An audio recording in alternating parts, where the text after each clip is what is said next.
ওকে চলো। নমস্কার, সংগ্রামী যৌথ মঞ্চের পক্ষ থেকে আজকের যে শুনানি তারপরে আমরা লাইভে এলাম। আজকের শুনানিটা আমাদের পক্ষ থেকেই আমাদের আইনজীবী রেখে মানে ইউনিটি ফোরামের যিনি আইনজীবী ছিলেন পূর্ণানন্দীজি তিনি রাখলেন। তারপরে কনফেডারেশনের আইনজীবী তিনি বক্তব্য রাখার পরে সরকার পক্ষ তাদের রিপ্লাই দেওয়াতে সেখানে বেশ কিছু নতুন ফ্যাক্ট তুলে নিয়ে এসছে, যে ফ্যাক্টগুলোর আদৌ কোনো অস্তিত্ব নেই। তারা তামিলনাড়ু সরকারের সাথে প্যারিটি রেখে নাকি চেন্নাই ইউথ হোস্টেলের কর্মচারীদেরকে দিয়ে দেওয়ার কথা বলেছেন, অথচ বাস্তবে দেখা যাচ্ছে যে তামিলনাড়ু সরকার এআইসিপিআই থেকে বেশি দিয়ে দিত তখন, সেই সময়টাতে যে সময়টার কথা হচ্ছে, যে পিরিয়ড কালটার কথা হচ্ছে, তার তথ্য আমাদের কাছে আছে।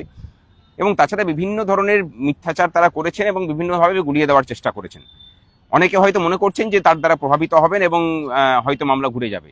আপনারা নিশ্চিন্ত থাকুন, আমাদের পক্ষ থেকে মানে সমস্ত সবাই মিলে চেষ্টা করে যে কাউন্সিল দেওয়া হয়েছে আমাদের পক্ষ থেকে, নিশ্চিন্ত থাকুন যে এই মামলায় আমাদের জয় হবে। আজকেও সরকার চেষ্টা করেছে সময় নিয়ে যাতে করে সময় অতিবাহিত করে আমাদেরকে এক্সস্ট করে দেওয়া যায়, যাতে করে আমাদের ফান্ড না থাকে এবং আলটিমেটলি আমরা ভালো লয়ারকে দাঁড় করাতে না পারি। আশা করি যে সেটাও সফল হওয়ার নয়। যে আর্গুমেন্টগুলো তারা আজকে তুলে নিয়ে এসছে সেই আর্গুমেন্ট তারা কোথাও করেননি। আপনারা দেখেছেন যে জাজ সে কথাটা বলেওছেন যে এতদিন এই আর্গুমেন্ট করলেন, এখন তুলে নিয়ে আসছেন কেন। অর্থাৎ কোর্টকে প্রতিবার গুলিয়ে দেওয়ার যে প্রচেষ্টা, সেই প্রচেষ্টা আজকেও জারি ছিল। এর আগেও আমরা সেটা দেখেছি, সেগুলোকে সব খণ্ডন করা হয়েছে। নিশ্চিত থাকুন, যেদিন শুনানি হবে আগামী মঙ্গলবার দিন 2টো থেকে শুনানির ডেট ফিক্সড হয়েছে। সেদিন শুনানি হলে আমাদের পক্ষ থেকে তার সমুচিত একদম আইনগত জবাব দিয়ে সেগুলোকে খণ্ডন করা হবে। কর্মচারী পক্ষের যে লড়াই, একটা অন্যায়কারী মানে রাজত্ব চলছে পশ্চিমবঙ্গে, কোনো আইনকে না মেনে চলার একটা প্রচেষ্টা চলছে, সেইটাকে ভেঙে চুরমার করে তাকে যাতে আইনের জায়গাতে ফিরিয়ে নিয়ে আসা যায় তার প্রচেষ্টায় আমরা রত আছি। এই লড়াই কেবলমাত্র সরকারি কর্মচারীদের লড়াই নয়, এই লড়াইটা আপামর বাঙালির এবং পশ্চিমবঙ্গবাসীর লড়াই। যেখানে সরকার কোনো প্রতিষ্ঠানকে মান্যতা দেয় না, মানে কোনো আইনকে মান্যতা দেয় না, সংবিধানকে মানে না, সেই জায়গাতে আমরা এই সরকারটাকে আইনের জায়গাতে নিয়ে এসে তাকে বাউন্ড করাতে চাইছি। লড়াইটা এই নিয়ে, সুতরাং নিশ্চিত থাকুন এই লড়াই আমরা জিতব।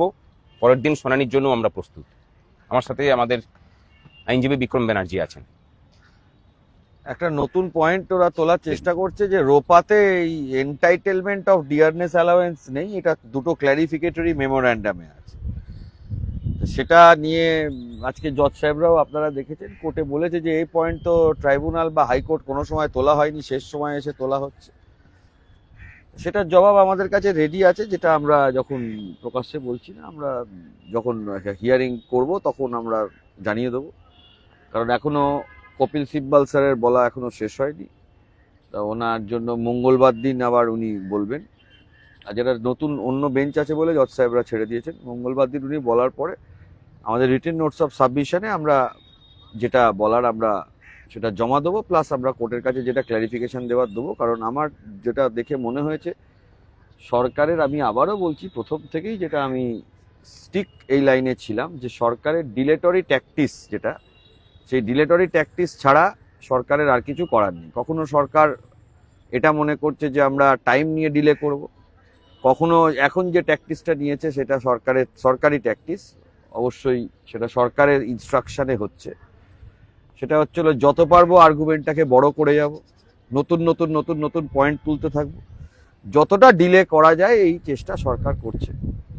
আমরা সেটা যখন আমাদের আবার টার্ন আসবে তখন ডেফিনেটলি আমরা সেটা বা কোর্টকে জানাবো, এবং সেটা যেটা জবাব দেওয়ার আমাদের তরফ থেকে সেটা জবাব দেওয়া হবে। ডিলেটরি ট্যাকটিসটার এটা কারণ হচ্ছিল যতটা পরিমাণ গুলিয়ে দেওয়া যায় বা যতটা পরিমাণ এটাকে চেঞ্জ করে অন্য কিছু একটা চেষ্টা করা যায়, তো সেটাতে আমার মনে হয় না খুব একটা লাভ করতে পারবে বলে সরকার।